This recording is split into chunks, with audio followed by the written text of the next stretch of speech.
وسلم دائما ابدا على حبیبک خیر الخلق کلہم محمد ذکرہ روح لانفسنا محمد شکرہ فرض علی الامم۔ نبی کریم صلی اللہ علیہ وآلہ وسلم کے چچاؤں اور آقا کریم علیہ السلام کی پھوپھی جان اور خالہ جان کے تذکرہ کے بعد نبی کریم صلی اللہ علیہ وآلہ وسلم کی ازواج مطہرات امہات المؤمنین کا تذکرہ خیر ہوتا ہے۔ امہات المؤمنین میں ازواج مطہرات رضوان اللہ تعالی علیہن اجمعین، سب سے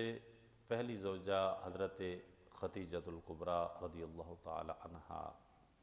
آپ کا تذکرہ خیر ہو چکا۔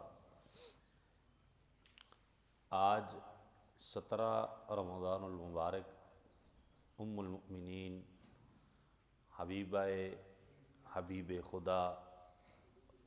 رضی اللہ تعالی عنہ وصلی اللہ علیہ وسلم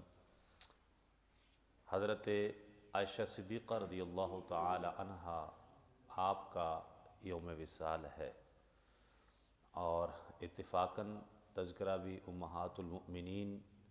کا چل رہا ہے، تو آپ کا تعارف اور آپ کی شخصیت کے بارے میں چند ایک باتیں ہم پڑھیں گے۔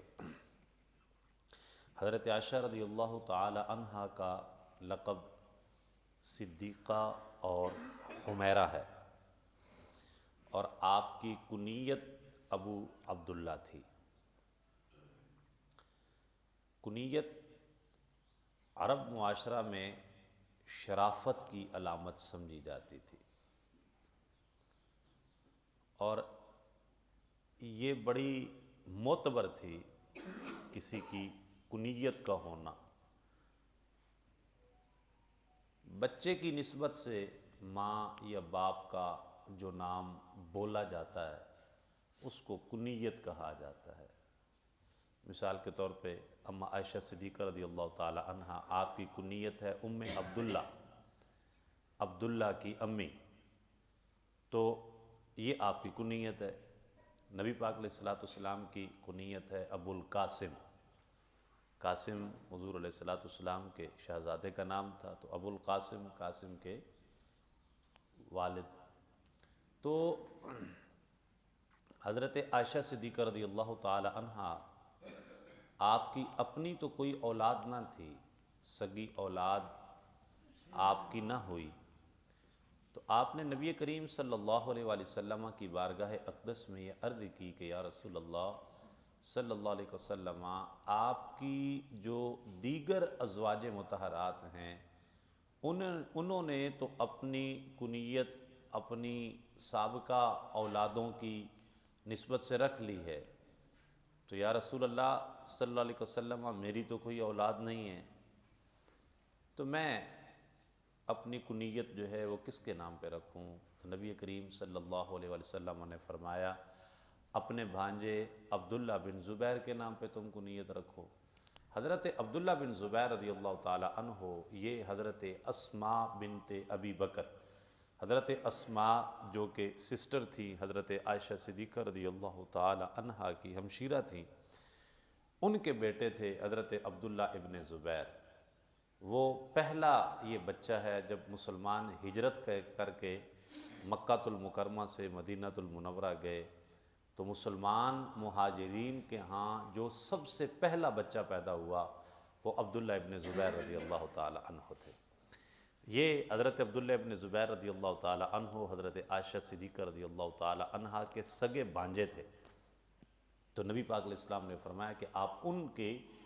نام پر اپنی کنیت رکھ لیں، تو یوں آپ کی جو کنیت ہے یہ ام عبداللہ مشہور ہوئیں۔ ام المؤمنین ام عائشہ صدیقہ رضی اللہ تعالی عنہا، آپ کا نکاح آقا کریم صلی اللہ علیہ وآلہ وسلم کے ساتھ نبوت کے 10ویں سال اور ہجرت سے 3 سال پہلے ماہ شوال میں ہوا۔ جدید تحقیق کے مطابق ام المؤمنین اما عائشہ صدیقہ رضی اللہ تعالی عنہا آپ کی عمر مبارک نکاح کے وقت 16 سال جبکہ رخصتی کے وقت 19 سال تھی،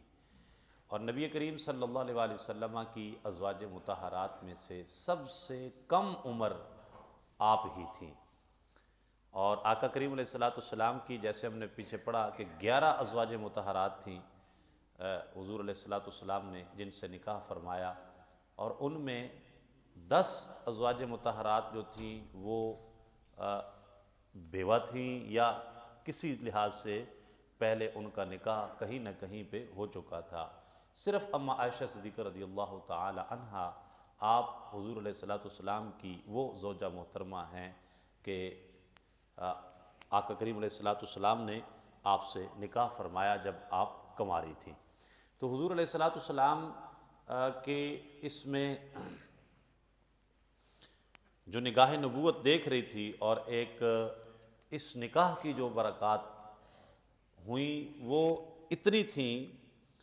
کہ امت تک انشاءاللہ آگے اس کا بیان آتا ہے، آقا کریم علیہ السلام کی احادیث جس کثرت کے ساتھ پہنچی ہیں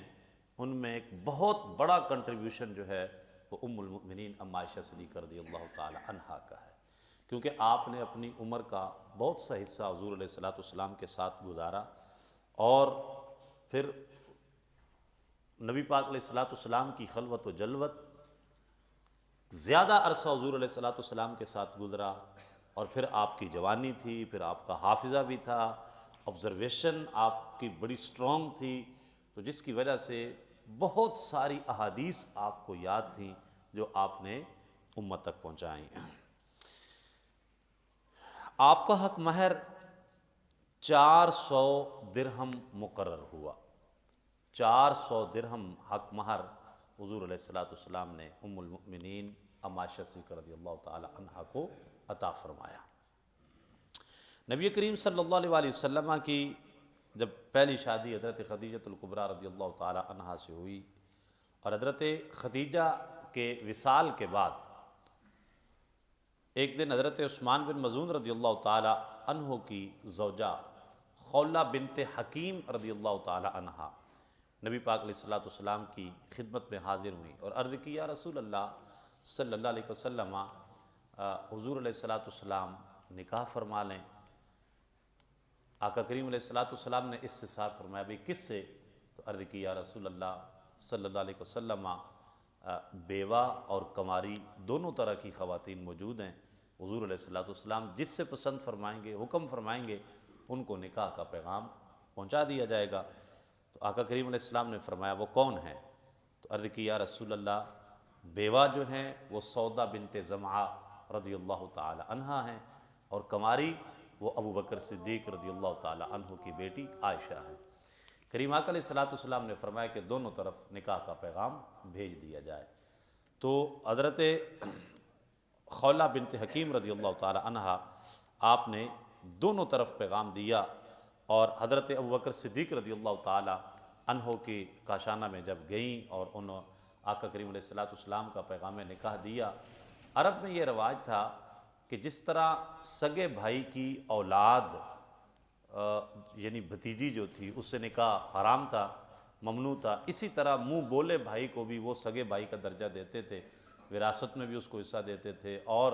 اس کی اولاد کو بھی ویسے ہی ٹریٹ کیا جاتا جیسے سگے بھائی کی اولاد کو کیا جاتا ہے۔ تو حضرت ابوبکر صدیق رضی اللہ تعالی عنہ آپ نے کہا کہ خولہ عائشہ تو نبی پاک علیہ السلام کی بھتیجی ہیں، تو حضور اس سے کیسے نکاح فرمائیں گے؟ تو جب حضرت خولہ نے یہ آقا کریم علیہ السلام کی بارگاہ میں آ کے عرض کی کہ یا رسول اللہ حضرت ابوبکر صدیق رضی اللہ تعالی عنہ یہ عرض کر رہے ہیں، تو کریم آقا علیہ السلام نے فرمایا کہ خولہ ابو بکر تو میرے دینی بھائی ہیں، یعنی دین میں تو ہم بھائی ہیں، باقی نسبی بھائی تو وہ میرے نہیں ہیں، لہٰذا ان کی بیٹی سے نکاح کرنا از روئے شریعت جو ہے وہ جائز ہے۔ جب یہ حضور علیہ السلام نے وضاحت فرمائی تو حضرت ابوبکر صدیق رضی اللہ تعالی عنہ نے فوراً پیغام نکاح جو ہے وہ قبول کر لیا، اور یوں ام المؤمنین ام عائشہ صدیقہ رضی اللہ تعالی عنہا کریمہ علیہ الصلوۃ والسلام کے عقد مبارک میں آ گئی۔ حضرت عائشہ صدیقہ رضی اللہ تعالی عنہا کی بہت ساری امتیازی خصوصیات ہیں۔ المختصر کے حضرت قاسم رضی اللہ تعالی عنہ جو کہ صحابہ کرام میں مدینہ منورہ کے 7 مشہور تابعین میں سے ہیں، صحابہ کرام کے بعد 7 مشہور تابعین میں سے ایک حضرت قاسم ہیں۔ وہ فرماتے ہیں کانت عائشہ قد استقلت بالفتوى فی خلافت ابی بکر و عمر و عثمان و حلم جرا الی ام ماتت یرحمها اللہ۔ حضرت عائشہ صدیقہ رضی اللہ تعالی عنہا حضرت ابو بکر صدیق رضی اللہ تعالی عنہ کے دور خلافت میں ہی مستقل طور پر افتاء کا منصب حاصل کر چکی تھیں۔ حضرت عمر اور حضرت عثمان رضی اللہ تعالی عنہما کے عہد خلافت میں اور ان کے بعد آخری عمر تک آپ فتویٰ دیتی رہیں، یعنی لوگ آپ سے فتویٰ پوچھنے کے لیے آیا کرتے تھے، اور لوگ عام لوگ نہیں، صحابہ آپ کی بارگاہ میں حاضر ہوتے تھے، تابعین آپ کی بارگاہ میں حاضر ہوتے تھے، تبع تابعین حاضر ہوتے تھے، اور دینی مسائل کے اندر جہاں کہیں کوئی اشکال پیش آتا وہ ام المؤمنین عائشہ صدیقہ رضی اللہ تعالی عنہا کی بارگاہ میں عرض کیا جاتا اور آپ اس کا تصفیہ اور اس کا حل فرما دیتی، اور جس بات کا جس مسئلے کا جو جواب ام المؤمنین عائشہ صدیقہ رضی اللہ تعالی عنہا عطا فرما دیتی، صحابہ کرام اس پر مطمئن ہو جاتے کہ آپ نے جو جواب فرما بالکل درست ہے، کیونکہ آپ کا اکثر وقت حضور علیہ الصلوۃ والسلام کی سنگت، معیت اور تربیت میں گزرا ہے، تو جو بات آپ کے پاس ہے وہ انتہائی اتھینٹک ہے، اس لیے جو فتویٰ آپ دیتی اس پر منوان عمل کیا جاتا۔ اللہ تعالی ہم سب کو ام المؤمنین عائشہ صدیقہ رضی اللہ تعالی عنہا کی بارگاہ کا ادب نصیب فرمائے۔